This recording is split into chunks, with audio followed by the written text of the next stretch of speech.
అమ్మా, అయ్యా, దేవుని పట్ల నీకు నమ్మకం ఉంటే, దేవుని పట్ల నీకు విశ్వాసం ఉంటే, నీ జీవితంలో జరగాల్సినటువంటి శుభకార్యము ఖచ్చితంగా జరుగుతుంది.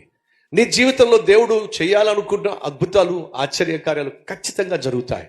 కానీ కొంచెం ఆలస్యం కావచ్చు, కొంచెం లేట్ కావచ్చు. కానీ దయచేసి విను, ఈ లేట్ అవుతున్నప్పుడు నీ విశ్వాసం పెరగాలి. ఈ లేట్ అవుతున్నప్పుడు నీ యొక్క ఓర్పు, సహనము పరీక్షించబడుతుంది.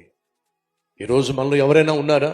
అన్నయ్య, నా జీవితంలో లేట్ అవుతుంది, నా జీవితంలో లేట్ అవుతుంది, నా జీవితంలో లేట్ అవుతుంది, ఎందుకు నా జీవితంలో ఇలా లేట్ అవుతుంది అని నువ్వు అనుకుంటున్నావేమో. అది ఆలస్యమే కానీ అలక్ష్యం మాత్రం కానే కాదు. ఉద్యోగ విషయంలో లేట్ అవుతుందా? వివాహ విషయంలో లేట్ అవుతుందా? కుటుంబం కట్టబడ్డంలో లేట్ అవుతుందా? ప్రమోషన్ లేట్ అవుతుందా? ఆర్థికంగా నీ జీవితంలో అభివృద్ధిని చూసే దినము రోజు రోజుకు దూరంగా వెళ్ళిపోతుందా? దిగులు పడద్దు, కొంచెం ఓర్చుకో. ఈ సమయంలో నీకు ఏదైతే సమస్యగా కష్టంగా ఉందో దాన్ని దేవుడు నువ్వు ఓర్చుకుంటే చాలు, ఖచ్చితంగా సమస్యలోంచి బయటపడతావు, ఆ నిరాశలో నుంచి బయటపడతావు, ఆ నిస్పృహలో నుంచి బయటపడతావు.